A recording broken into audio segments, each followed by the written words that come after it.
there, it's Natasha and thank you so much for joining me today.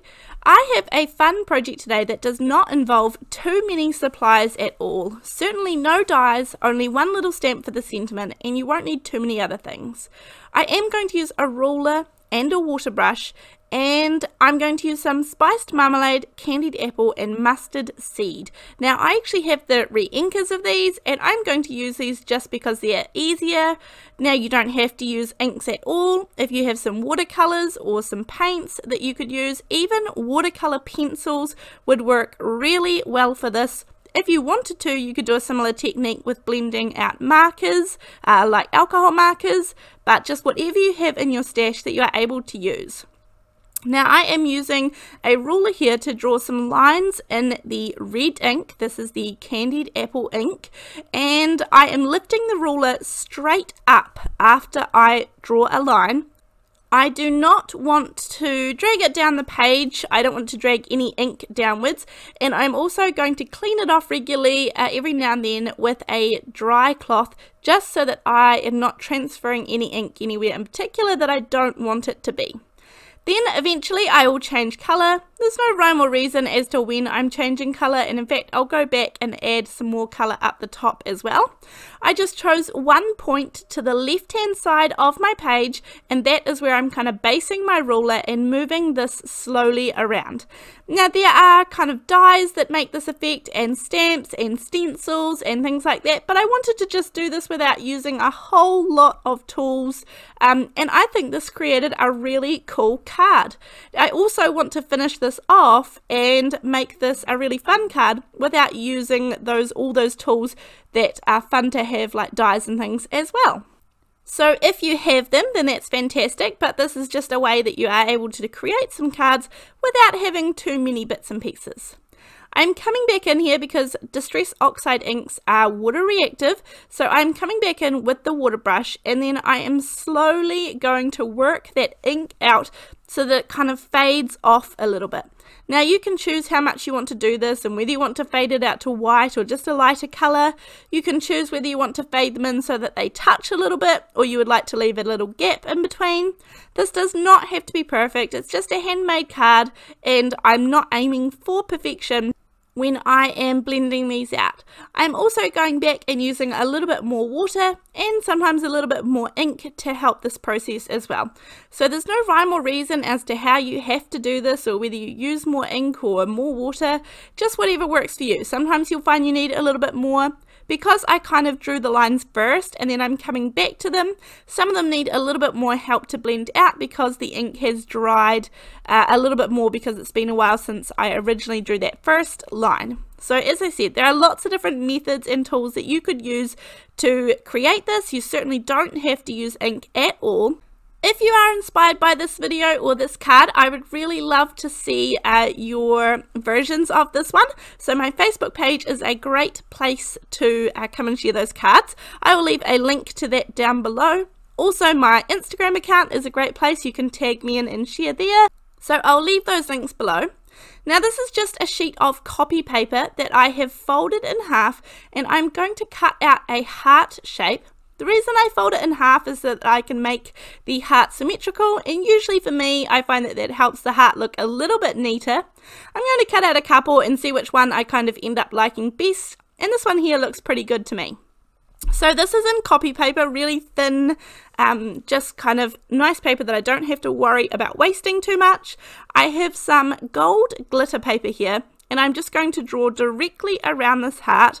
I'm doing it on the back so that I don't have to worry about any pencil lines at all. And then I'm going to cut out right on the line, and that will become one of the hearts for my sentiment.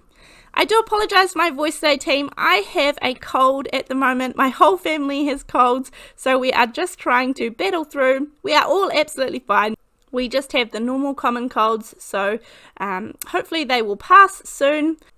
But just one little tip I wanted to pass on. I find when I'm cutting out these shapes that the long shears, the long scissors, the long bladed scissors, do much better for me than sort of the little short snips that I do when I am using some fussy cutting scissors. So when I'm trying to cut out a shape nice and neatly, I definitely reach for my long bladed scissors. These ones happen to be the Tim Holtz ones. I will link them down below, but of course any will work perfectly fine.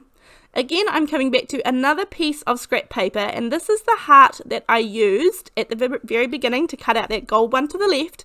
I'm drawing a line right close to the heart, and then here I'm just going to change my mind. I'm cutting inside of the pencil line as evenly as I can, and this will create a slightly smaller heart. Then I'm going to go quite a lot wider. So just ignore that first little cut mark that I made because it was a mistake, but I just drew a rough pencil line and I'm cutting quite a bit wider, and that will create another heart as well. So here's this one here, it's got the accidental cut up the top. I'm tracing around it onto some vellum, and then again just taking my nice long bladed scissors and I'm just going to glide around it.